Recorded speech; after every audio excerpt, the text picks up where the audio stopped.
Group A is going to center around your core. So we are going to light your core on fire before we move on to workout to group B, excuse me. But we're going to start out with an exercise that's going to get your heart rate up a little bit. I like to raise the heart rate before you get into some of the slower moving things so that you're really challenging your respiratory system to push through the exhaustion that you might be feeling. So number one, we're going to start with ice skaters. All right, ice skaters. I don't know if you watch a lot of Olympic ice skating or speed skating, but you're going to kind of mimic the whole form that they do. So it is a bit of a jump. I'm not asking for a super high jump. I'm not asking for you to jump up and touch the ceiling or anything. I'm asking for more of an explosion. The biggest problem or the biggest mistake people make when they perform any kind of jumping exercise is they concentrate too much on speed, and their form suffers and their balance suffers, and next thing you know, you're off balance, you try for a jump, you twist your knee, and you hurt yourself. And the number one thing we want to stay away from is any kind of injury. We do not, under no circumstances, want you to hurt yourself doing something silly. So we're going to concentrate on explosion here. So what we're going to do, it's a lateral jump. I'm going to be going to my left, all right? So I'm going to push off of my outside leg. If I'm going to my left, I'm pushing off of my right. So I just kind of pick up my right, and I'm going over. Now, my back foot just comes alongside. That happens naturally. That's just how I catch myself. I collect my balance, going back the other way. Again, make sure you have your balance every single time before you jump. So if I jump and I kind of lose my balance a little bit, it is perfectly fine to stop, take a breather, reset, and then explode back the other way. Back and forth is one. That's why it says each side. So we're just gonna do body weight now. It is actually a really cool exercise once you kind of throw in like a sandbag or a slam ball into it, but that's for down the road. So look forward to that. This exercise starts our Core on Fire series. We have a V crunch. Now, despite the name, there wasn't really a better name out there. It is not a crunch. You're not crunching your body. Crunches and sit-ups suck.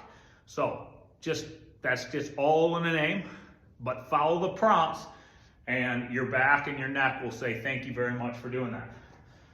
So the V comes, we're gonna get down on the ground first. The V comes from the shape that your body's gonna take. I always thought mine was more of an L shape, but you know, it works. So feet up, not straight up. You're gonna have a little bit of an angle. Put your hands out against your legs. So arms nice and straight out. They're resting about the side of your knees. Now, what you're gonna do, your movement, is I'm gonna try and slide my hands up my legs to touch my feet. They're not actually gonna do that, but that's what I'm going for. I'm gonna slide up as far as I can. My abs will contract insane amount, but my back stays straight because I'm not focused on rounding my back. I'm just focused on that push and up. When you push up, try and hold yourself up there for about 1 second. Not that long, just that 1 second hold, and then control yourself as you come back to the ground so you're not bouncing off the ground. So we're not trying to go like this just to get through it. And that my abs don't contract at all. That's just more of a hip and a shoulder blade exercise, which sucks. So make sure you're going nice and controlled. Slide your hands and lower yourself under control. Here we're gonna stay on the ground. You are gonna get in plank position. Now, plank position on your forearms, and I'll show you here in a sec. Whenever I show a new client, or truthfully any client of that matter, especially after we've already done a core exercise in the V crunch, so your core is already kind of toasted right now. When it comes to getting in a good plank position, I would rather your butt stick way up in the air versus your hips dropping down and you have that arch in your back. And I'll show you exactly what I mean here in a sec. Also, the wider your feet, the more stability you're gonna have. So if this is your first day, you might want a little more stability. Makes it a little bit easier to stay in that solid plank position. We're gonna do a plank army crawl, which means we're gonna be in that plank position on our forearms, and you're going to crawl up 2 times on each arm. So 1, 1, 2, 2, and then you're gonna crawl yourself back to starting position.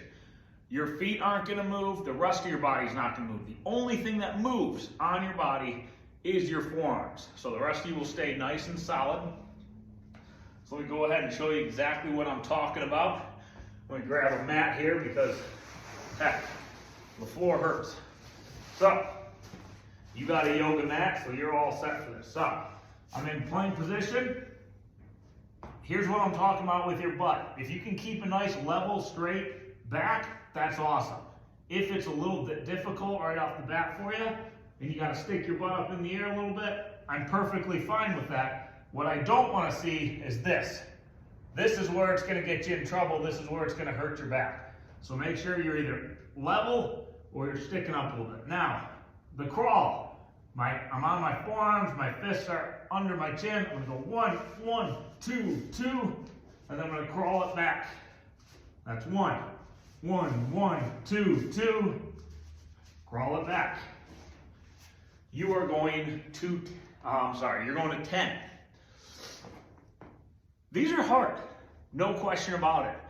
So if you can't get all 10 right in a row, don't worry about it. Let's say you get 6 and you just, you gotta take a break. Your abs are on fire, they feel like they're gonna tear apart. Rest, get up on your knees, give your arms a little break, shake them out. Give yourself about a 20 to 30 second rest. Try not to go over 30 seconds. And then get right down into it. Get your next 4. Just make sure you get all 10 before you move on to the next set. The next exercise. Here we're still on the floor. Again, finishing out that core group.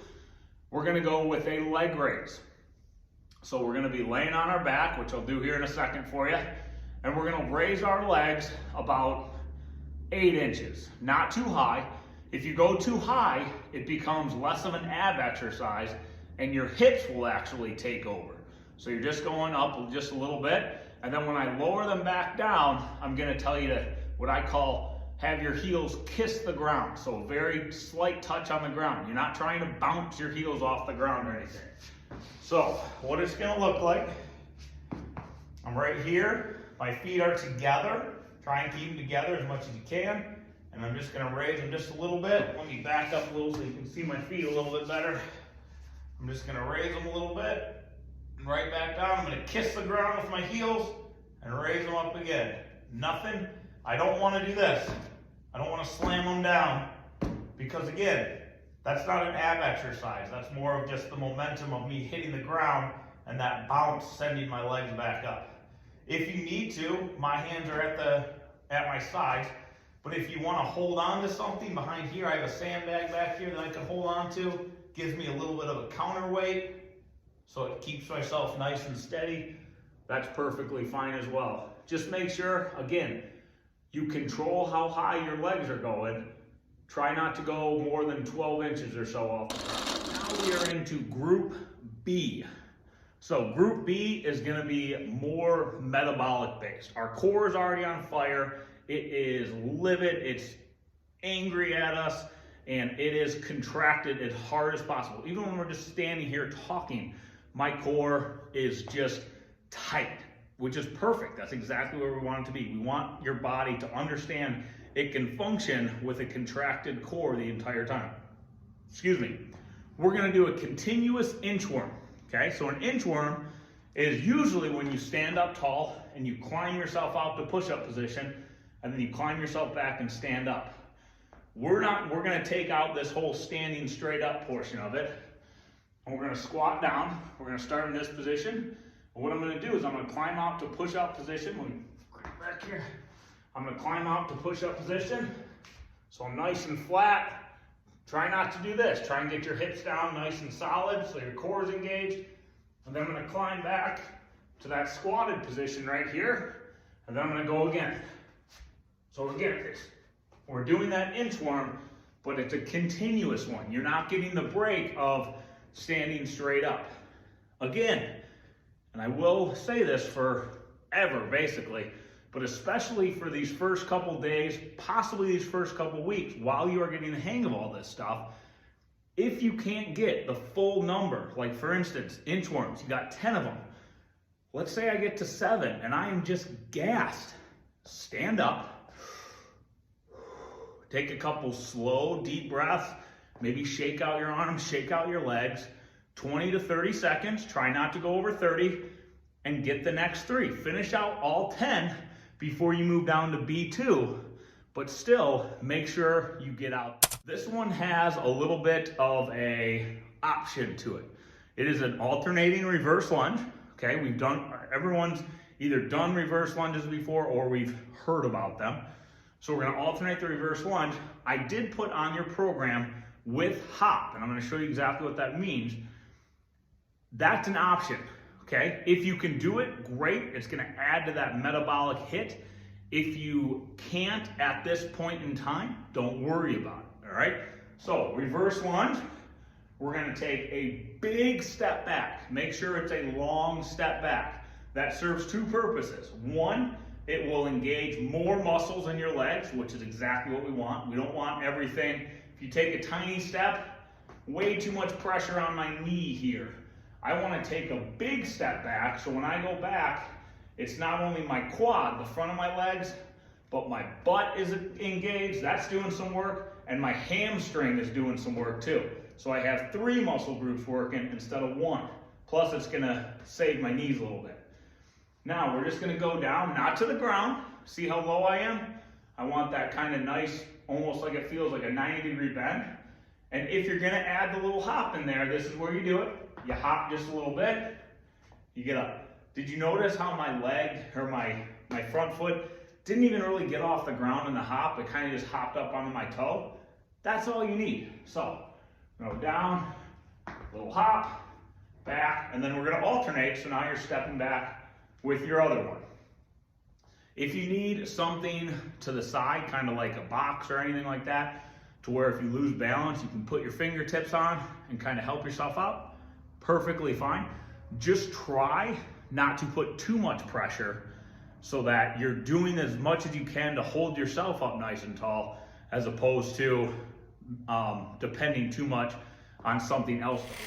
Mountain climbers with a kickback. Now, most of us have done mountain climbers before, or at least heard about them. I added the kickback in because when most people do mountain climbers, they go really fast. And if you're doing just a HIIT workout, that's great. Speed is kind of your friend when you're doing that, as long as you keep proper form. I added in the kickback because I do want you to slow down just a little bit, and the kickback forces you to do that. Also, it will engage that core and those glutes just a smidge more than a regular mountain climber would do, which, hey, whoever complained about their core being too much involved, right? So, let's get on down here. I'm gonna get my bracelet out of the way. We're gonna be in push-up position. Now, if I'm gonna climb with my left leg first, I'm gonna go right into that kickback here. So the kickback is you're just gonna kick your leg up as high as you can after you climb in. So on that climbing part, I'm gonna try and get my left leg, my left knee to my left elbow. That's my goal. You don't actually have to get all the way in. And then I'm going to kick back. So right leg, kick back, left leg, kick back.